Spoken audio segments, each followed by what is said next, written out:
দেশি পুঁটি মাছ দিয়ে আজ আমি মূলার তরকারি রান্না করেছি। এটা একবার যে খাবে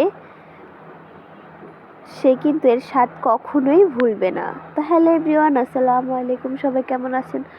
আশা করি সবাই ভালো আছেন। তো চলুন পুরো ভিডিওটি দেখে নেওয়া যাক।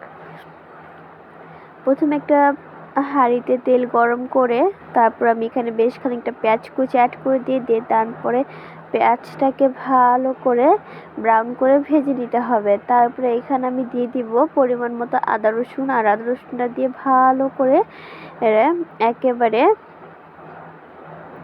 ভেজে নিতে হবে যত পর্যন্ত না আদা রসুন যে কাঁচা একটা স্ট্রং ফ্লেভার আছে যেটা চলে না যায় তত পর্যন্ত এটাকে ভালো করে ভেজে নিতে হবে। তারপর একটু পানি দিয়ে দিব যেটা আমাদের মশলা কষাতে কাজে আসবে। আর রেগুলারলি যে আমরা ব্যবহার করে থাকি মশলাগুলো সেগুলি কিন্তু এখানে অ্যাড করেছি। তো এখানে ছিল হলুদ গুঁড়ো, মরিচ গুঁড়ো, ধনিয়া গুঁড়ো, পরিমাণ মতো লবণ। তো সব মশলাগুলো কিন্তু ভালো করে কষিয়ে নিব। আর যেহেতু মূলা রান্না করছি, মূলা রান্নার যেহেতু মূলা একটা আলাদা একটা ফ্লেভার থাকে, তাহলে কিন্তু তার জন্য কিন্তু একটু এক্সট্রা ধনিয়ার ফাঁকিটা ব্যবহার করলে কিন্তু মূলার একটা যে গন্ধ থাকে সেটা আসবে না। তো ভালোভাবে কষানো হয়ে গেলে এখন আমি দিয়ে দিব মাছগুলিকে। আমি একটু কষিয়ে রান্না করব, তার জন্য একটু ভালো করে কষানো হয়ে গেলে এখানে আমি অল্প একটু পানি দিয়ে দিব যাতে মাছটা হালকা সেদ্ধ হয়ে যায়। তো এখন ভালোভাবে নাড়াচাড়া দিয়ে একেবারে মাছটাকে রান্না করে দিতে হবে। তারপরে মাছটাকে আমি উঠিয়ে অন্য সাইডে রেখে দিব।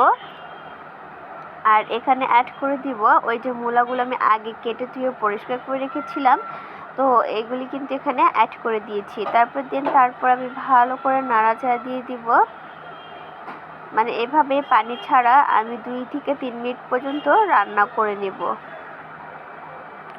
তারপর এখানে দিয়ে দিব পরিমাণ মতো পানিটা দিয়ে আবার একটু নাড়াচাড়া দিয়ে দিব। নাড়াচাড়া দিয়ে ঢাকনা দিয়ে ঢেকে রেখে দেব বলক আসা পর্যন্ত। কিছুক্ষণ পর দেখো বলক চলে এসেছে। তারপর আবার একটু নাড়াচাড়া দিয়ে দিতে হবে। নাড়াচাড়া দিয়ে আবারও আমি একদম মিডিয়াম আছে এটাকে রান্না করে দিব ঢাকনা দিয়ে ঢেকে। কিছুক্ষণ পরে 5 থেকে 7 মিনিট পর দেখো এটা কিন্তু প্রায় 70% মতো কুক হয়ে গিয়েছে। তো আমি আবার একটু ভালো করে নাড়াচাড়া দিয়ে এখন আমি পানি দিয়ে দিব। আর পানি দিয়ে আবারও আমি একটু নাড়াচাড়া দিব, একটু ঝোলের পানি দিয়েছি একেবারে। তারপরে মাছগুলিকে যে আমি আলাদা একটা পাত্রে উঠিয়ে রেখেছিলাম সেই মাছগুলি এখানে আমি অ্যাড করে দেব।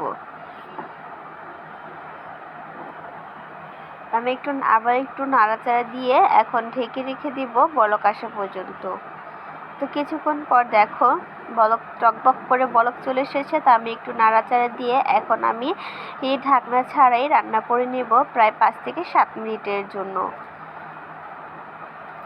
তারপরে কিছুক্ষণ পর দেখো আমাদের ঝোলটাও কিন্তু শুকিয়ে গিয়েছে আর তরকারি কালারটাও চেঞ্জ হয়ে গেছে। তো এখন আমি দিয়ে দিব ধনিয়া পাতা।